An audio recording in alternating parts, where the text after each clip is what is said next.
오멜개수 2023년도 작년에 우리 교회는 여호와의 봄의 절기 때에 이스라엘 단기 선교를 다녀왔습니다. 그리고 2명의 성도들은 이스라엘에 남아 약 2달 동안 이스라엘의 회복을 위해 중보하였지요. 그런데 그해 미국에서 시작되어진 부흥의 불길이 오멜개수의 시간에 맞추어서 예루살렘 성전의 회복과 이스라엘을 향한 하나님의 구원의 약속을 이뤄내기 위해 1,000만 명이 성도들이 연합하여 기도하게 되어졌습니다. 제가 미국에 일어나게 되어진 부흥이 일어났었을 때 제가 믿음으로 기도하고 선포했던 내용이 무엇이냐면, 하나님, 이 부흥의 불길이 단순히 교회의 부흥만을 위해 쓰이지 않게 하여 주시옵소서. 이 부흥의 불길이 하나님의 나라를 위해 번져나가게 하여 주시옵소서. 할렐루야.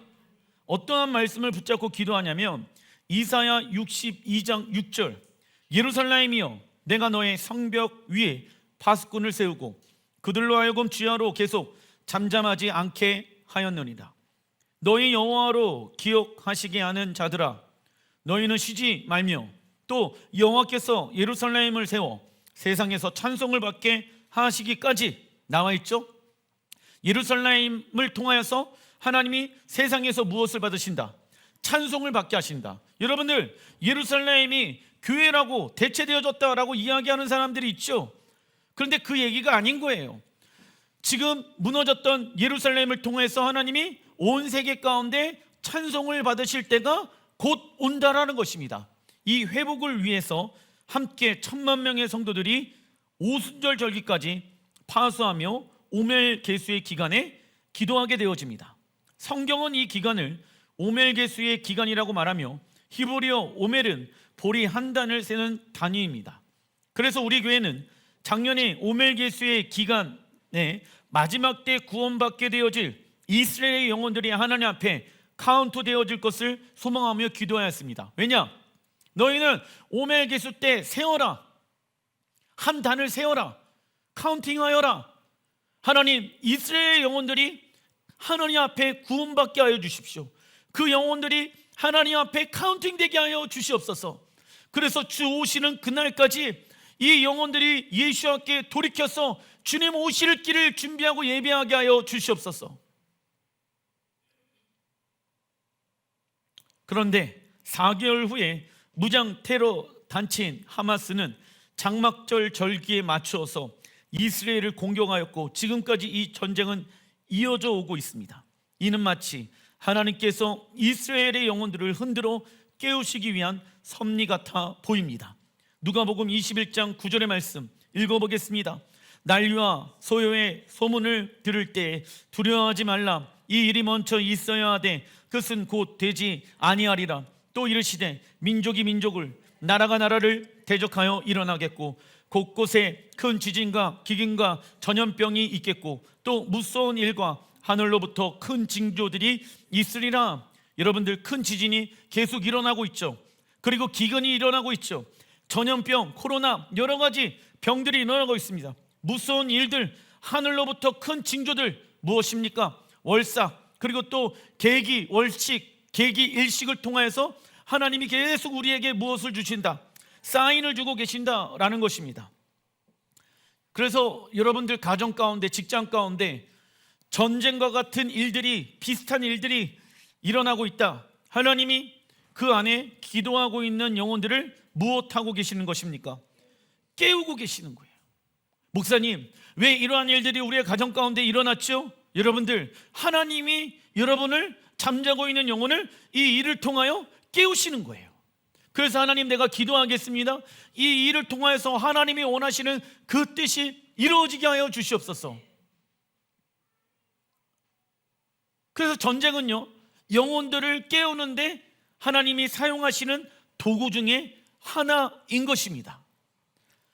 사람의 죄와 욕심은요, 창조주 하나님께서 만들어 놓으신 자연 질서를 거부하였죠. 그 결과 땅은 마치 술 취한 자처럼 비틀거렸고 폭풍 속의 오두막처럼 흔들리게 되어졌습니다. 그래서 주님이 다시 오시는 세대에 인간의 죄는 상상할 수 없을 만큼 극악한 단계에 이를 것입니다. 그러나 인간의 죄악이 극에 달하는 상황이 되어지면 의로운 자들의 형태는 가장 빛나게 되어질 것입니다. 의로운 자란 누구입니까? 하나님과 인격적인 교제를 행하는 자들. 세상 사람들은요, 계속 가치관이 바뀝니다. 세상 사람들은 이렇게 살아가야 된다, 저렇게 살아가야 된다, 바뀝니다. 그러나 우리 하나님을 믿는 사람들은 변치 아니하는 하나님의 말씀을 믿고 그 말씀을 끝까지 붙잡으면서 흔들리지 않고 살아가게 되어집니다. 세상 사람들이, 악 가운데 있는 사람들이 물어봅니다. 너는 어떻게 그렇게 살아갈 수 있느냐? 이것이 나의 정체성이다, 이것이 나의 가치관이다 라고 이야기하면서 그들에게, 어둠 가운데 있는 그들에게 빛을 전달해 줄 수 있는 사람이 되어야 하는 것이죠. 그리고 의로운 자들은 세상의 핍박과 연단으로 인해 더욱 하나님 앞에 서게 되어질 것입니다. 하나님은 사랑과 긍휼과 은혜가 많으신 분이시며 동시에 공의와 정의로 온 땅을 다스리시는 분이십니다. 만약 하나님이 우리의 죄와 세상의 죄악을 보고도 가만히 계시는 분이라고 한다면 그 하나님은 무능한 하나님이 되는 것이죠. 법을 어겼는데도 불구하고 징계와 심판이 없다라고 하면 그것은 법이라고 말할 수가 없는 것이다. 목사님, 왜 하나님이 이 땅을 심판하시나요? 하나님은 이 땅을 왜 전쟁을 통하여 영혼들을 깨워 일으키고 계십니까? 그 이유는 굉장히 단순합니다. 하나님은 사랑과 은혜의 하나님이시지만 반대로 공의와 정의의 하나님, 하나님의 백성들이 잘못된 길로 나가고 있는데 어찌 하나님이 가만히 내버려 둘 수가 있겠습니까? 그 영혼들이 돌아오길 원한다. 그런데 그 돌아오는 과정 가운데 하나님은 수없이 우리에게 무엇 하신다? 말씀하신다. 그런데 우리가 들어요, 안 들어요? 안 듣기 때문에 결국은 하나님이 회초리를 들어서 우리를 돌아오게 만드신다라는 것이죠. 왜요? 사랑하기 때문에. 그래서 하나님은 죄를 범하였지만 마음을 돌이켜서 죄에서 떠나 악한 행실을 제거하고 하나님의 말씀으로 돌아가는 회개를 한다면 하나님은 미쁘시고 의로우사 우리의 죄를 무엇하여 주십니까?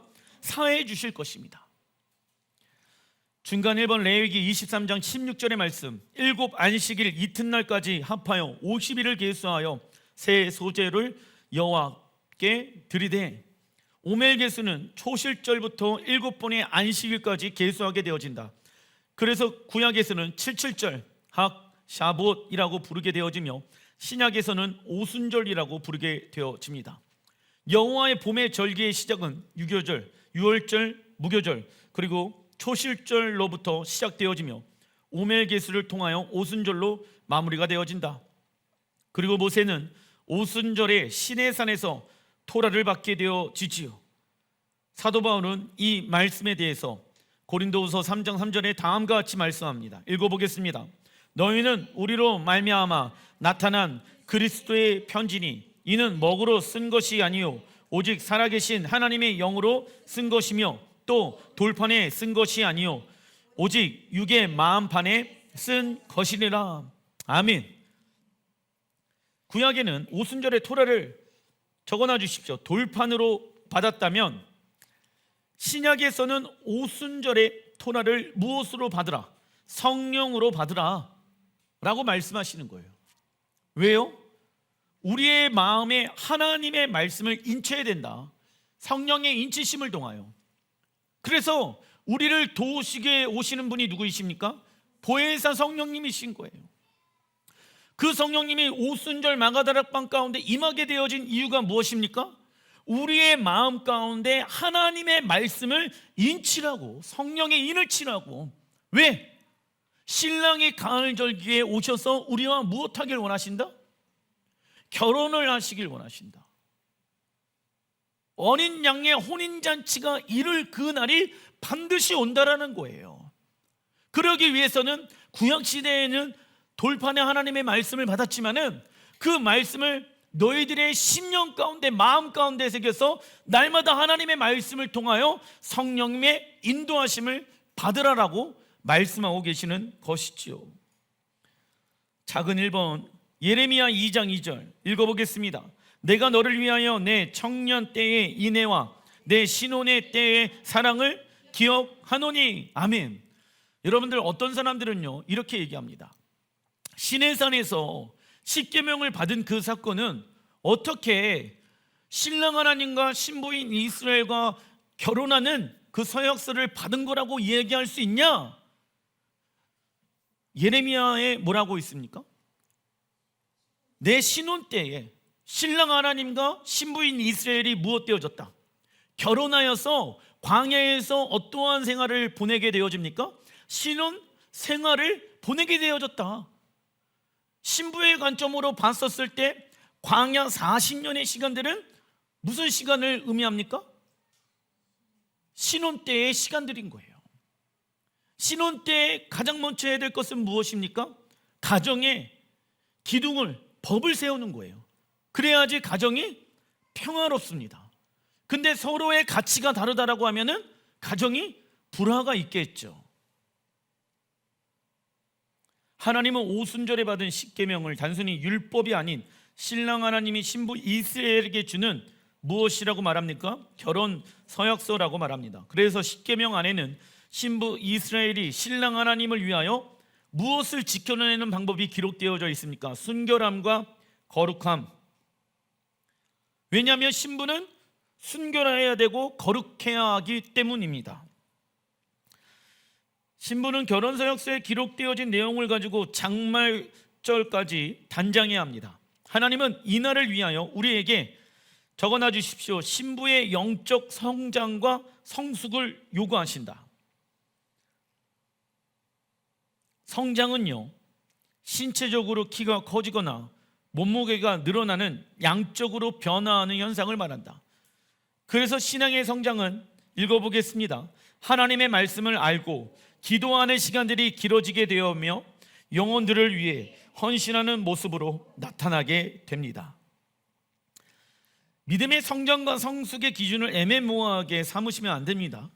그리고 성숙은 몸에 성장한 것만큼 그 사람의 인격과 생각과 마음이 내적으로 변화하는 현상을 말한다. 그래서 신앙의 성숙은 어떻게 이루어집니까? 읽어보겠습니다. 하나님 사랑과 이웃 사랑하는 믿음의 모습으로 나타나게 되어진다. 여러분들은 작년과 올해 여러분들의 신앙의 성장과 성숙이 있다라고 하면은 생각과 마음과 말의 성격이 바뀌어요. 그리고 나타나는 행동이 바뀌게 되어진다고. 그게 신앙의 성장과 성숙의 모습인 것입니다. 그런데 작년이나 올해나 내 말은 똑같고 내 행동은 같다라고 하면은 그 사람은 하나님 안에서 성장, 성숙이 되어졌다? 되어지지 않았다? 되어지지 않았다라는 거예요. 왜 신앙의 성장과 성숙이 중요합니까? 하나님은 우리의 아버지이십니다.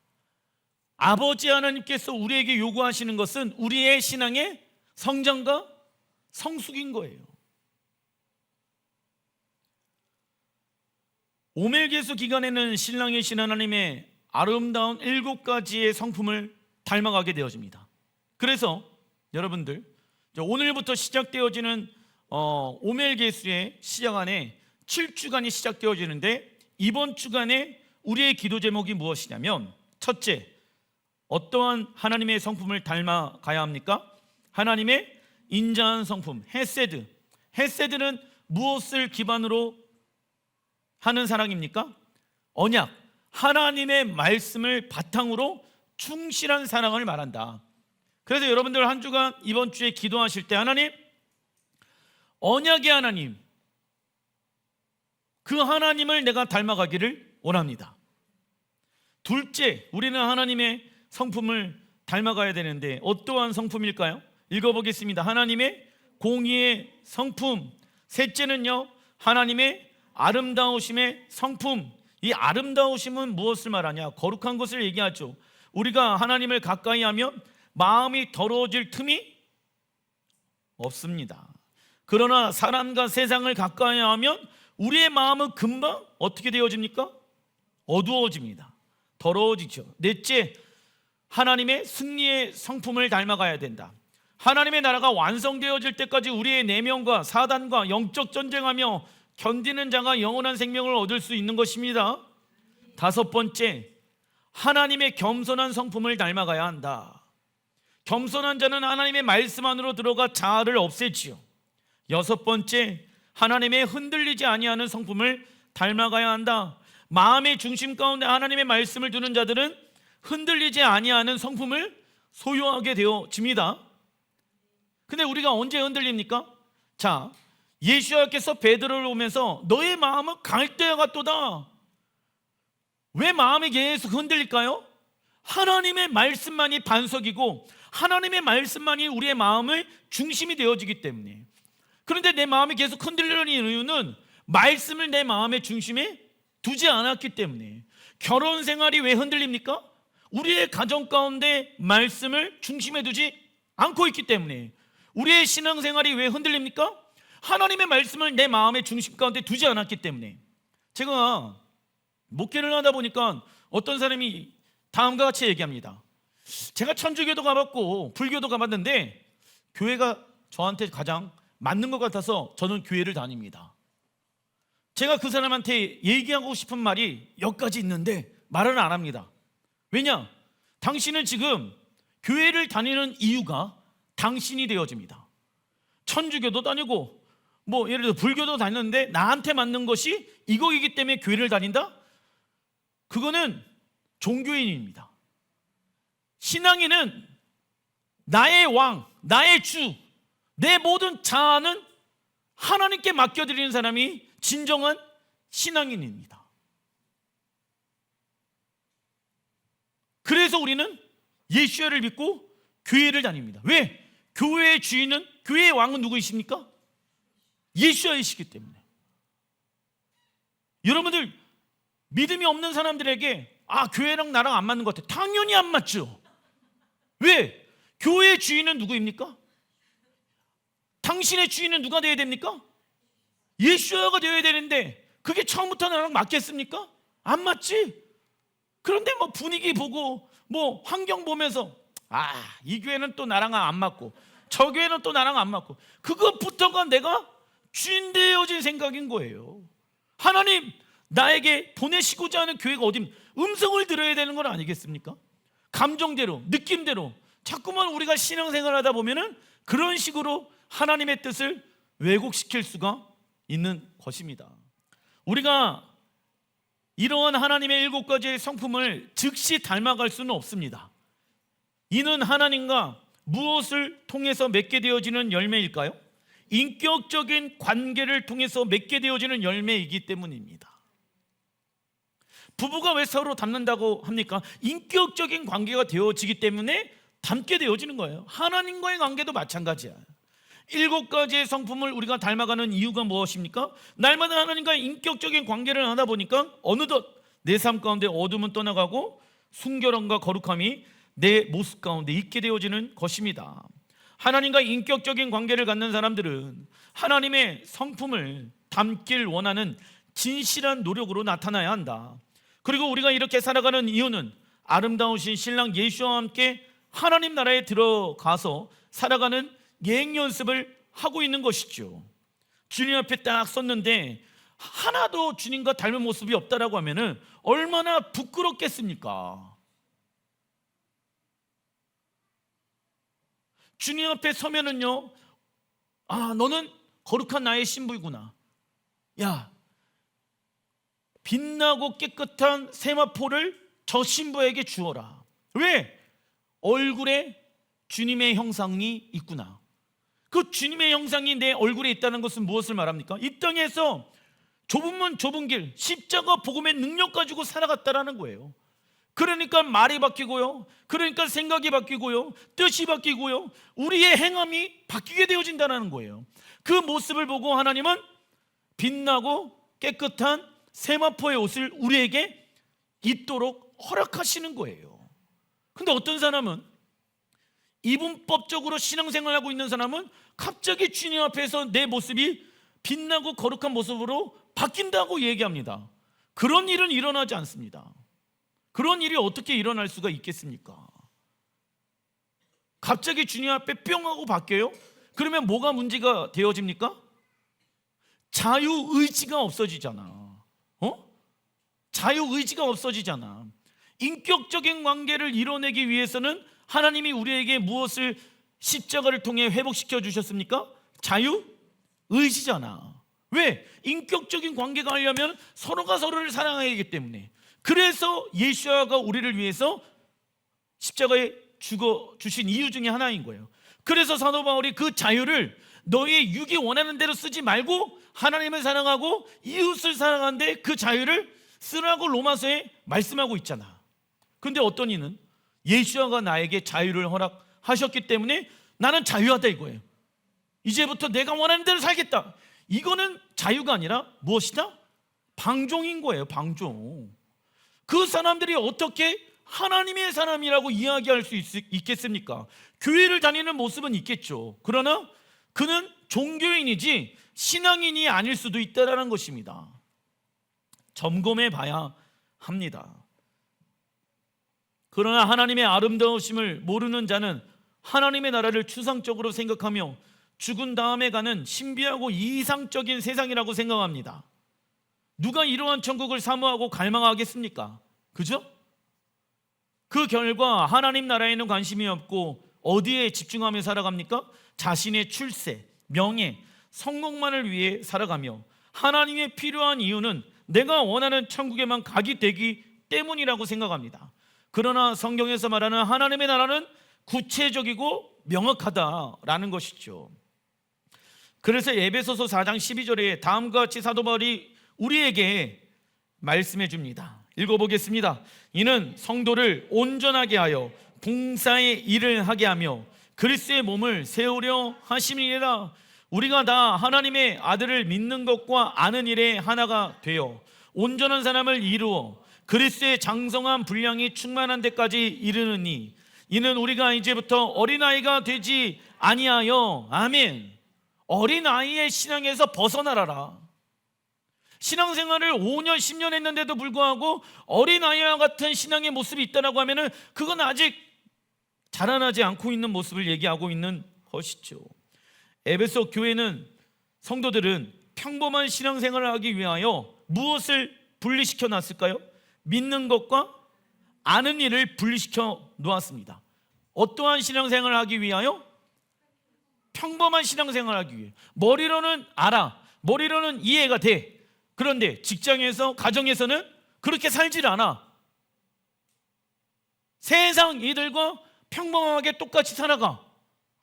이거 잘못되어진 것이다 라고 사도 바울이 얘기합니다. 이는 신앙과 삶이 분리되어진 이원론적인 삶을 말하는 것입니다. 그래서 하나님을 믿는 것과 아는 일에 하나가 되어지기 위해서는 무엇으로 우리가 나타나야 될까요? 하나님의 말씀에 순종하는 모습으로 나타나야 된다.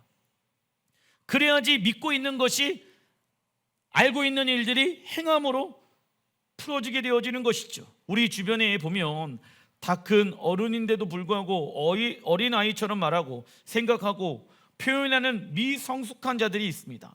미성숙하다라는 것은 자신에게 문제가 있다는 것을 인정해야 합니다. 그리고 성숙은 성숙하고자 하는 결단과 훈련을 통해 얻어지는 것입니다. 아무리 부모가 야 그렇게 말하지 말아라, 그렇게 생각하지 말아라 라고 얘기하면 뭐합니까? 그 말을 듣는 자녀들이 아 내가 이제부터 그렇게 말하면 안 되겠구나, 그렇게 생각하면 안 되겠구나 라는 성장이 일어나야 돼. 성숙이 일어나야 돼. 내가 그렇게 하고자 하는 결단이 내 안에 일어나야 되는 거예요. 이러한 삶을 우리가 결단하면서 훈련을 하는 이유는 무엇입니까? 신랑 예수와의 결혼을 준비하는 신부로서 영적 성장과 성숙의 시간을 갖는 것이다.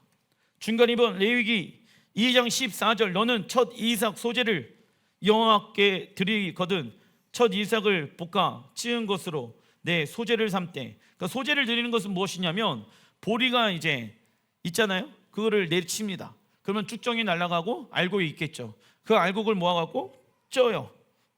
가루를 만들어요. 그리고 하나님께 올려드리는 게 무엇이다? 소재예요. 15절 그 위에 기름을 붓고 유향을 더한다. 이는 소재니라. 기억해 두시기 바랍니다. 오멜개수 기간에는 매일 소제로 하나님께 드림으로 오순절에 기다려야 합니다. 소제를 드리는 방법은 성전 바닥에 보리 한 단을 펼쳐놓아 계속 바람을 일으켜서 지푸라기와 가라지를 날려 보내면 알곡만이 남게 됩니다. 이는 하나님의 추수의 때 알곡과 가라지를 나누는 무엇을 의미합니까? 하나님의 심판을 의미한다.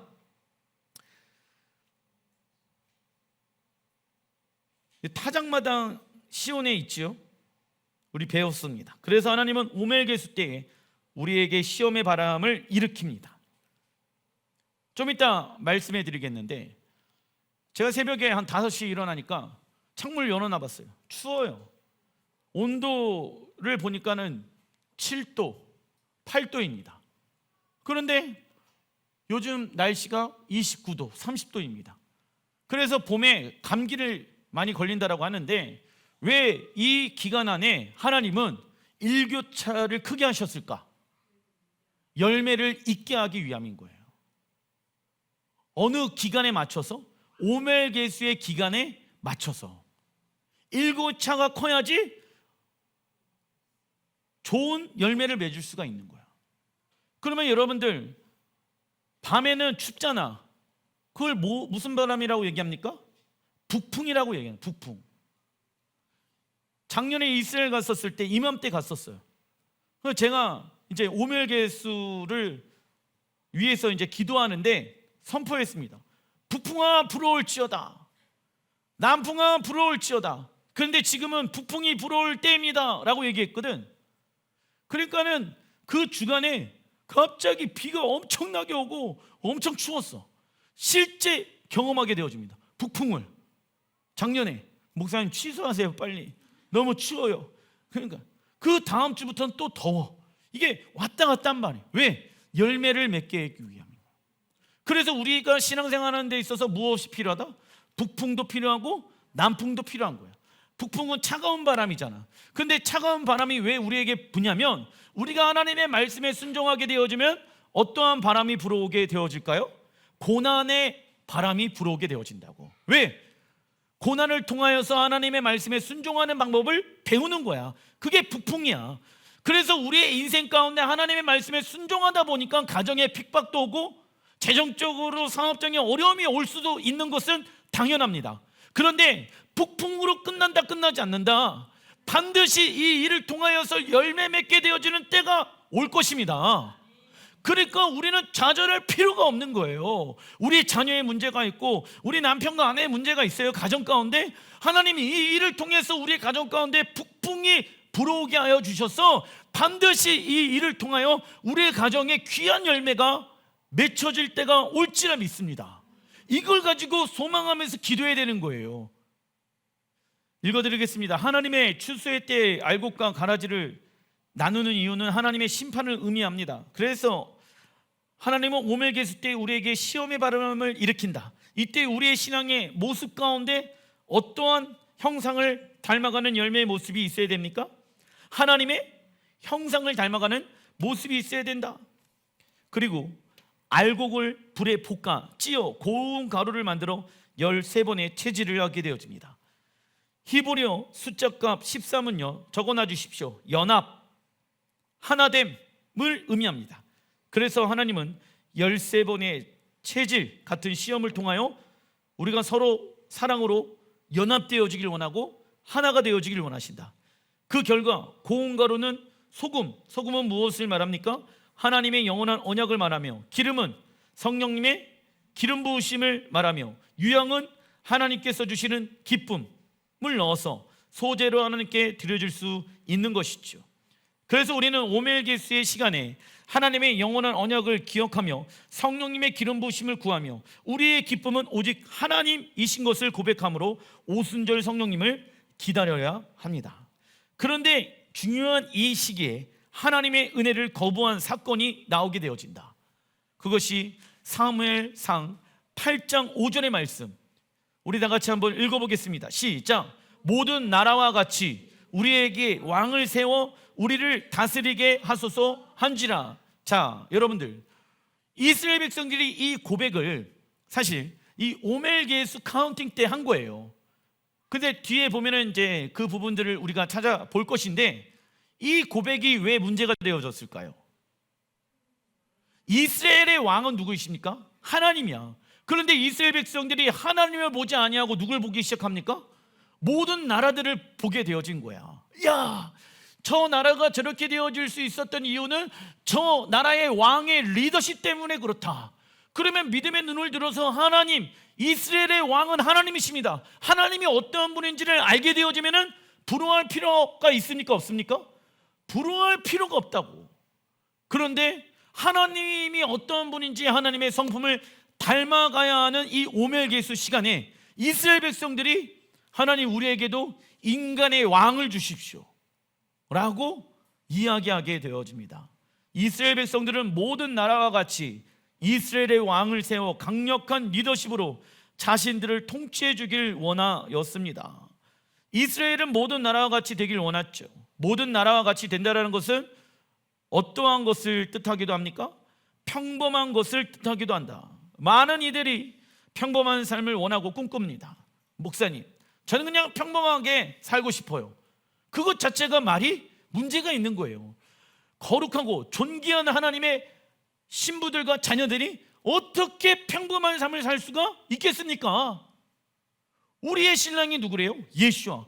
예수와의 신부로 부르심을 받은 우리가 어찌 평범하게 세상 이들과 똑같이 살아갈 수가 있겠습니까? 하나님을 믿는 그리스도인들은 평범한 삶을 거부해야 하며 구별되어진 하나님의 백성으로 거룩한 삶을 살아가야 합니다. 그 이유는 세상이 말하는 평범함의 삶의 기준은 무엇으로 만들어져 있습니까? 세상 가치. 이 세상의 가치는 사단이 만들었지요. 그러나 이 세상 가운데 살아가는 그리스도인들의 삶의 기준은 무엇이 되어야 한다? 하나님의 말씀이 되어야 하며, 그리스도인들은 하나님의 통치를 받는 자입니다. 그래서 거룩의 반대는 평범한 삶을 얘기하죠. 그 이유는 우리의 아버지가 온 우주의 열망을 창조하신 하나님이시며 우리의 신랑이 예수와이시며 우리는 여호와의 군사입니다. 이것이 우리의 정체성이죠. 이러한 특별한 자들이 어떻게 평범한 세상 방식대로 살아갈 수가 있겠습니까? 결국 세상의 가치관을 가지고 살아갈 것인가, 아니면 하나님 나라의 영원한 가치를 가지고 살아갈 것인가를 우리는 선택해야 합니다. 그리고 이스라엘은 왕정 국가로 운영되어지는 나라가 아니라 신정 국가로 운영되어지는 나라이다. 이스라엘 백성들에게는 왕이 있었는데 그 이름은 왕이신 하나님이십니다. 이스라엘은 그들에게 헌신하고 죽기까지 사랑하는 왕이신 하나님을 버리고 자신들을 학대하고 착취하는 왕을 구하게 되어진 것입니다. 그 결과 이스라엘은 왕들의 범죄로 인해 무너지게 되어지죠. 사무엘상 12장 17절, 오늘은 밀, 이 밀이 보리를 얘기합니다. 밀을 베는 때가 아니냐, 내가 여호와께 아뢰리니 여호와께서 우레와 비를 보내사. 나와 있죠. 왜냐하면 이제 오멜개수의 오순절까지 이제 열매를 맺어야 되는데 우레와 비가 필요하거든. 밀을 베는 때인데 너희가 왕을 구한 일, 곧 여호와의 목전에서 범한 죄악의 금은 너희에게 밝히 알게 하시리라. 야, 너희들을 먹고 너희들을 여기까지 인도하신 분은 하나님이신데 어떻게 그 하나님을 버리고 이 오멜개수 때에 7가지 하나님의 성품을 닮아가야 되는데 그 하나님을 버리고 어떻게 사람 왕을 구하냐.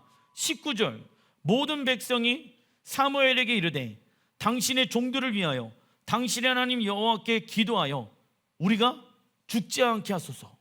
우리가 우리의 모든 죄에 왕을 구하는 악을 더하였나이다. 오늘을 밀배는 추수하는 때를 말합니다. 이때 북풍과 남풍이 적당히 불어야지 추수할 수 있다. 그러나 그들은 하나님의 말씀에 순종하지 아니하였고 하나님은 그 대가로 북풍을 불게 하시고 우레와 비를 내리시게 합니다. 그 결과 1년의 농사가 망치게 되어졌고 이스라엘 백성들은 우리로 죽지 않게 하소서라고 절규하며 탄식의 기도를 하고 있다라는 것입니다. 그래서 여러분들 7주간 여러분들 하나님 앞에 경외하는 마음을 가지고 어떠한 새로운 일을 하게 되어졌을 때 여러분들이 주인 되어져서 행하는 것이 아니라 하나님, 이 사업장과 우리의 가정, 우리의 자녀 열매 맺게 하시는 분은 여호와 하나님 한 분이십니다. 세상 방법으로 내가 일하는 것이 아니라 7가지 하나님의 성품을 닮아가서 일하는 자가 되겠습니다. 할렐루야. 예. 그러면 하나님이 우리의 사업장에, 우리의 가정 가운데 무엇을 맺게 하신다? 열매를 맺게 하신다. 내가 낼 수 있는 열정은요, 내가 낼 수 있는 에너지는요, 내가 낼 수 있는 시간은요 한정되어져 있습니다. 그러나 하나님은 이 모든 것을 초월하시고 역사하시는 분이십니다. 북풍은 이스라엘의 북쪽의 차가운 바람이며, 북풍이 의미하는 것은 적어놔 주십시오. 하나님의 연단과 고난의 바람.